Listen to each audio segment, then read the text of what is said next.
guys, what's going on? Hope everybody's having a good day out there today, and welcome back here to another edition of the Fishing Teacher. Today we're going to give you guys some basic foundational advice on how to choose your plastic worm colors. The very first video we did on the channel, we're talking about the Texas rig worm because it's the greatest fish catcher, greatest bass catcher that there is really in the history of bass fishing. So I wanted to give you guys some tips and advice on worm colors, because the color of the worm you're using is critical a lot of time as far as catching the most fish.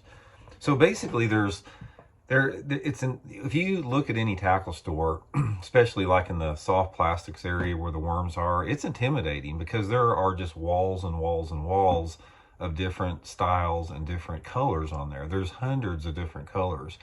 So there may be one like with a June bug color with a green flake, a June bug color with a different type of flake, a green pumpkin with a gold flake. It just goes on and on.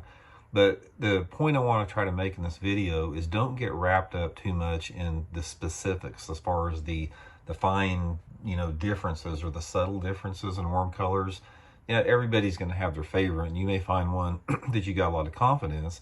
But the main thing, guys, is when you're thinking about choosing a plastic worm color, just think in terms of dark colors or the more natural light colors. That's the two different categories. The dark colors will be like this one, your June bugs, your purples, your blacks, any color that's fairly dark silhouette. Now, the times that the dark colors work good is in two different conditions. It's low light conditions, say for example, if you got a rainy type, cloudy type day, or if the water visibility is fairly dirty. So if you've got water visibility, let's say less than 2 foot, a lot of times a dark colored worm is going to get you more bites because dark silhouettes better in those low light conditions. The bass can pick it up a little bit more. Another time that a dark color will work good is if you fish a lake or a pond that has tannic water that's created from grass. So if you have grass in the areas that you're fishing, a lot of times the darker colors will work a little bit better. Now the lighter colors, like your green pumpkins, or like this is a watermelon color. There's a lot of different variations of the natural tones like this. These are actually my favorite because they work in any water visibility of like over 2 foot.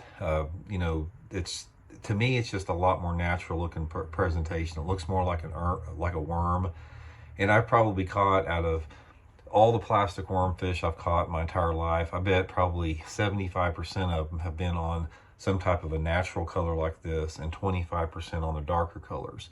So I like the natural colors. And one piece of advice I'll give you guys, we'll talk about this, we'll do another video sometimes, is one of the ways that you can really get a lot more bites on a watermelon or a green pumpkin is make sure that you put some color on your tails, like some type of a lure dye, like a chartreuse or an orange. That really adds a lot of look to it.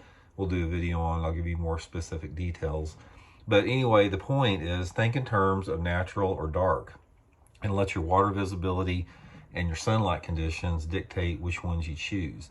Another consideration with that sometimes is wind.